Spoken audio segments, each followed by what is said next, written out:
Hi friends मु महेश मु आपण मानक स्वागत करूँ मो ओडिया सेक्स चैनल रे। आज मु आपण मानक एही चैनल माध्यम रे मु कहिबी नुआ एक सेक्स स्टोरी जहाँ मो घर पाखरे थिबा सांग डली डली को मु किपरि सोफा रे पके उठी गेहिथिली। यह थिला मोर फ्रेंडशिप रो किंतु लव न हे कि भी ताकू मु प्रबल मात्रा रे गेहिथिली। एमिति गेहिथिली जे जीवन रे आपण माने आपण मानक स्त्री की मध्ये एमिति केबे गेहि नथिबे। डली सहित मोर गोटे बहुत भल संपर्क थिला फ्रेंडशिप रो। आउ से मो घर को सबुदिन आसे मु घर को सबुदिन जाए। आमर दी जनकर फ्रेंडशिप बहुत निबिड़ फ्रेंडशिप। सी मो घर को सबुदिन आसे मो घर खाए बसे उठे मुझे घर को जाए। आम घर क्या सन्देह करते कि घरे मत नहीं कि केबे भी सन्देह करते किंतु एमती फ्रेंडशिप मध्य गोटे दिन थिला आम बहुत मधुर मिलन दिन। से दिन किपरि एमती मिलन घटना घटिला एटा हूँ स्टोरी। आपण मानक मु कहूची केमिति मुझे से दिन गेहिथिली। से दिन अपनी सोफा रे पकईकी घरे आमर केही नथांती। सी थिला बुधवार घरे आमर केही नथांती। आम घरे मु किछि से दिन चिकेन आनी थाए किंतु घरे केही रोषे करिया पे नथांती। मु गली डली को डाकिली डली आम घर तो केही नहांती मु चिकेन नहीं आसी आउ तू रांधि दे आम आज मिसिकी आम घरे खाईदबा। सी मध्य राजी हो गला। आ सी आसला मो घरे बढ़िया से चिकेन को तरकारी कला रोषे करिकी खाइला। सी खाइला मते भी देला मिसिकी खाइलु। खाई सारला परे एमती किछि समय जाइछि बसिलु सोफा उपरे बसी कथावार्ता हेउछु। एमती कथावार्ता समय रे मु ताको कहिली जे तू मोर तोर तो बॉयफ्रेंड कहीं नहांती। से कहला ना मोर भी कहीं गर्लफ्रेंड नहांती। आम दी जन भीतर फ्रेंडशिप रु गर्लफ्रेंड बॉयफ्रेंड रिलेशन तो रही पारिबनी किंतु एमिति कहीं आमर केते दिन में चलिबो। तू भी जानू जे मो मन रे तो पई किछि भी नाही।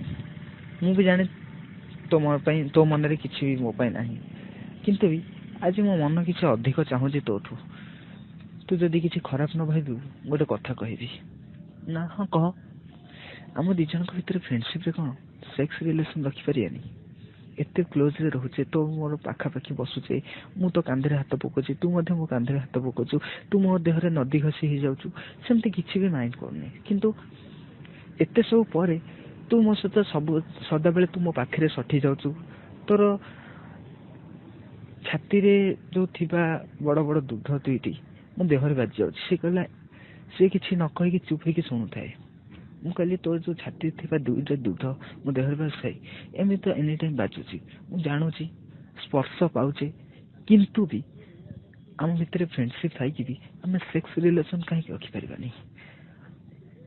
एमिति फ्रेंडशिप अच्छी सेमिति भी फ्रेंडशिप रहिबा किंतु जते बेले मन हैला आम सेक्स करबा। सी कहला ठीक कथा जे किंतु मते सब डर लगे। मु कहली देख डरिबारे कौन अच्छी ये जो सेक्सटा हूँ गोटे टाइम पास। आपको आम जदि टाइम पास रे भाबा ताले ठीक अच्छे। एमती भी आजिकल समस्ते सेक्स कर फ्रेंडशिप भी सेक्स हो पार। बॉयफ्रेंड गर्लफ्रेंड कर माने कौन गोटे डायरेक्ट तो कही पारिबानी जे मु तो ते मु गेहिबी खाली गोटे नाम को मात्य बॉयफ्रेंड गर्लफ्रेंड हो सार।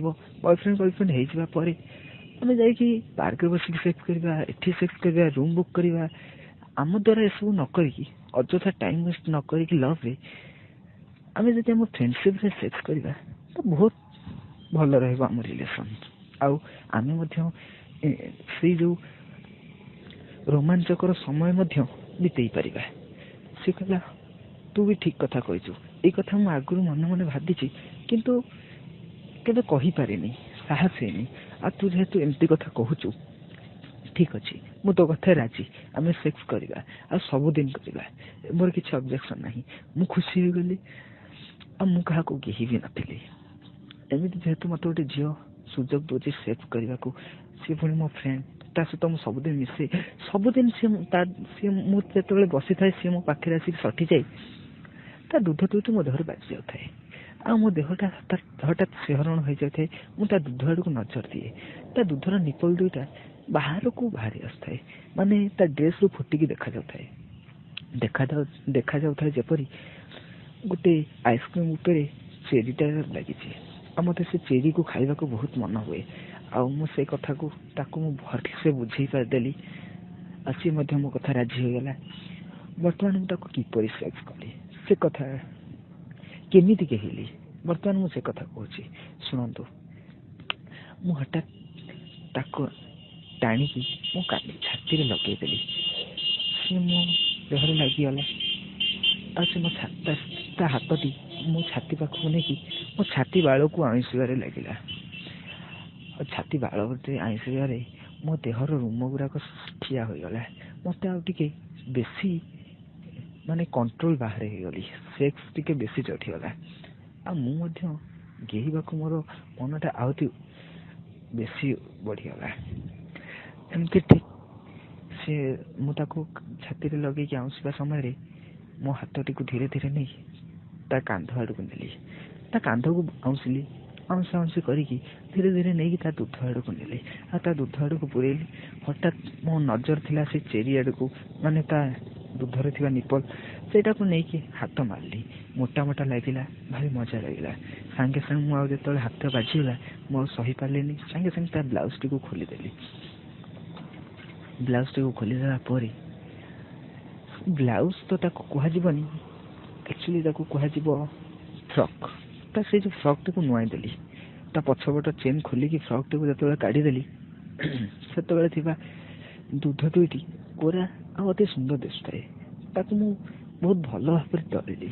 ଆଉ ସେ ମୋ ପୁରା ପାଖରେ ସଠିକି ମୋର ଦୁଇ ଜଙ୍ଘ ମଝିରେ ପୁରା ଫସି ହୋଇକି ରହିଗଲା। ଆଉ ସେ ମୋ ଜଙ୍ଘ ମଝିରେ ରହିକି ମୋ ଦେହରୁ ଥିବା ଉଷୁମ ଟାଣିଲା। ଏମିତି କିଛି ସମୟ ଦଳାଦଳି କରିବା ପରେ ମୁଁ ତାକୁ ଏମିତି ଦଳାଦଳି କେତେ କରିବି, ତା ଦୁଧକୁ ପୁରା ଲାଲି ପକେଇଦେଲି। ଗେହି ତାପରେ ଗେହିବାକୁ ମନ ହେଲା, ବାଣ୍ଡ ଉଠିଲା, ଅଧିକ ଉଠିଲା।